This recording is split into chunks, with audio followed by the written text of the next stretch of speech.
ಭಾರೀ ಮಳೆಯಿಂದ ಪಂಪಾನಗರ 2ನೇ ಕ್ರಾಸ್ನಲ್ಲಿರುವ ಮನೆಗಳಿಗೆ ನೀರು ನುಗ್ಗಿದ್ದು ಅಂಡರ್ ಗ್ರೌಂಡ್ನಲ್ಲಿರುವ ಕೊಳಚೆ ನೀರು ಹರಿದು ಬರುತ್ತಿದೆ.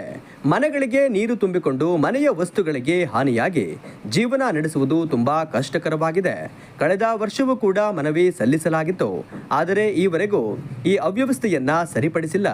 ಮಳೆಗಾಲ ಪ್ರಾರಂಭವಾಗುವ ಮುನ್ನ ಆದಷ್ಟು ಬೇಗ ಈ ಸಮಸ್ಯೆಯನ್ನ ಬಗೆಹರಿಸಿ ಎಂದು ಒತ್ತಾಯಿಸಿ ಕರ್ನಾಟಕ ರಕ್ಷಣಾ ವೇದಿಕೆ ಮಹಿಳಾ ಘಟಕ ವತಿಯಿಂದ ಪಂಪಾನಗರ ಗ್ರಾಮಸ್ಥರು ನಗರಸಭೆ ಅಧ್ಯಕ್ಷರು ಹಾಗೂ ಪೌರಾಯುಕ್ತರಿಗೆ ಮನವಿ ಸಲ್ಲಿಸಿದರು. ತುಂಬಾ ತೊಂದರೆ ಆಗ್ತಿದೆ ಸರ್. ನಮ್ಮ ಮನೆಯಲ್ಲಿ ಮಲಗಕ್ಕಾಗಿಲ್ಲ.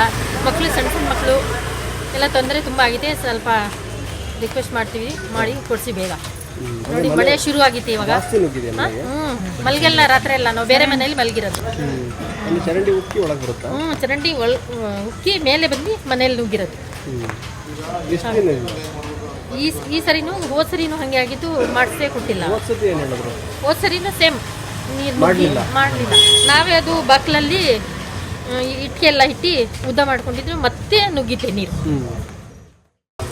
ನಮಗೆ ಮಳೆ ನೀರು ಬಂದು ತುಂಬ ತೊಂದರೆ ಆಗ್ತಿದೆ. ದೊಡ್ಡ ಚರಂಡಿ ನೀರು ಕಟ್ಟೆಯನ್ನು ಹೊಡೆದ್ಬಿಟ್ಟು ಅದು ಒಳ್ಳೆ ಚರಂಡಿ ಇದೆಯಲ್ಲ ಅದಕ್ಕೆಲ್ಲ ನೀರು ಬಿಟ್ಬಿಟ್ಟು ಮನೆಗಳಿಗೆಲ್ಲ ತುಂಬ್ತಾ ಇದೆ. ಮತ್ತು ಅಂಡರ್ಗೊಂಡು ಮುಚ್ಚೂಲ ಹೊಡೆದಾಗಿ 4 ತಿಂಗಳಾಯಿತು. 4 ತಿಂಗಳಿಂದ ನಾನು ಜಾಗಕ್ಕೆ ಬೀಗ ಹೇಳ್ತಿದ್ದೀನಿ, ಅವ್ರೇನು ರೆಸ್ಪಾನ್ಸ್ ತೊಗೊತಾ ಇಲ್ಲ. ಅವರು ಇವತ್ತು ಮಾಡ್ತೀನಿ ನಾಳೆ ಮಾಡ್ತೀನಿ ಅಂತ ಹೇಳ್ತಾರೆ.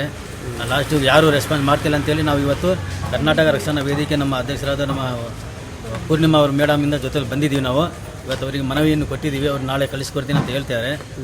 ಇದು ಈ ಸತಿನೂ ಮಾಡಿಲ್ಲ ಅಂತ ನೆಕ್ಸ್ಟ್ ಟೈಮ್ ನಾವು ಉಗ್ರ ಹೋರಾಟವನ್ನು ಮಾಡಬೇಕಾಗತ್ತೆ. ಹಾಗಾಗಿ ನಾವು ಕರ್ನಾಟಕ ರಕ್ಷಣಾ ವೇದಿಕೆಯಿಂದ ಪ್ರತಿ ವರ್ಷವೂ ಮಳೆ ಬಂದಾಗ ಇದೇ ರೀತಿ ತುಂಬಾ ತೊಂದರೆಯಾಗುತ್ತಿದೆ. ಮಳೆಯ ನೀರು ಮನೆಯೊಳಗೆ ನುಗ್ಗಿ ಮಲಗಲು ಕಷ್ಟವಾಗಿ ರಾತ್ರಿ ಇಡೀ ಒಳಗಿರುವ ನೀರನ್ನ ಹೊರಗೆ ಹಾಕಲು ಪರದಾಡುವ ಪರಿಸ್ಥಿತಿ ನಿರ್ಮಾಣವಾಗಿದೆ. ಇಷ್ಟೆಲ್ಲ ಸಮಸ್ಯೆ ಉಂಟಾಗಿದ್ದರೂ ನಗರಸಭೆ ಅಧಿಕಾರಿಗಳು ಸ್ಥಳಕ್ಕೆ ಭೇಟಿ ನೀಡದೆ ನಿರ್ಲಕ್ಷ್ಯ ಧೋರಣೆ ತೋರುತ್ತಿದ್ದಾರೆ.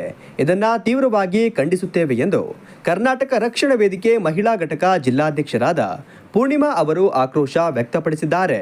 ಈ ಕೂಡಲೇ ಈ ಸಮಸ್ಯೆಯನ್ನ ಬಗೆಹರಿಸಬೇಕು, ಇಲ್ಲವಾದಲ್ಲಿ ನಗರಸಭೆ ಮುಂದೆ ಪ್ರತಿಭಟನಾ ಧರಣಿ ನಡೆಸುತ್ತೇವೆ ಎಂದು ಎಚ್ಚರಿಕೆ ನೀಡಿದ್ದಾರೆ. ಇವತ್ತು ಪಂಪಾನಗರ 2ನೇ ಕ್ರಾಸಲ್ಲಿ ನಿನ್ನೆ ಮಳೆ ಬಂದಿರುವಂಥ ಭಾರೀ ಮಳೆಗೆ ಪೂರ್ತಿ ಅಂಡರ್ಗ್ರೌಂಡಲ್ಲಿರೋ ನೀರೆಲ್ಲ ಮನೆ ಒಳಗಡೆ ನುಗ್ಗಿ ಸುಮಾರು 4-5 ಮನೆ ಒಳಗಡೆ ನೀರು ನುಗ್ಗಿದೆ.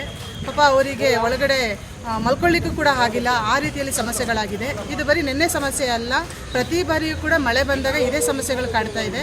ಸುಮಾರು ಹಲವು ಬಾರಿ ನಗರಸಭೆಗೆ ಬಂದು ಹಾಗೂ ಅಲ್ಲಿರುವಂತಹ ಕೌನ್ಸಿಲರ್ಗಳಿಗೂ ಕೂಡ ಅವರು ಅದರ ಬಗ್ಗೆ ಮಾಹಿತಿಯನ್ನು ತಿಳಿಸಿದ್ರು ಕೂಡ ಅಲ್ಲಿರುವಂಥ ಕೌನ್ಸಿಲರ್ಗಳು ಏನೂ ಅದಕ್ಕೆ ತಲೆ ಕೆಡಿಸ್ಕೊಂಡಿಲ್ಲ. ಸರಿ ಆಯಿತು ಮಾಡಿಸ್ಕೊಡ್ತೀವಿ ಅಂತ ಹೇಳಿದ್ದಾರೆ. ಇಲ್ಲಿ ಬಂದು ಮನವಿ ಕೊಟ್ಟಾಗಲೂ ಸರಿ ಕಳಿಸ್ಕೊಡ್ತೀವಿ ಅಂತ ಹೇಳ್ತಾರೆ. ಆದರೆ ಅದ್ರ ಬಗ್ಗೆ ಯಾವುದೂ ಗಮನಗಳನ್ನ ಹರಿಸಿಲ್ಲ.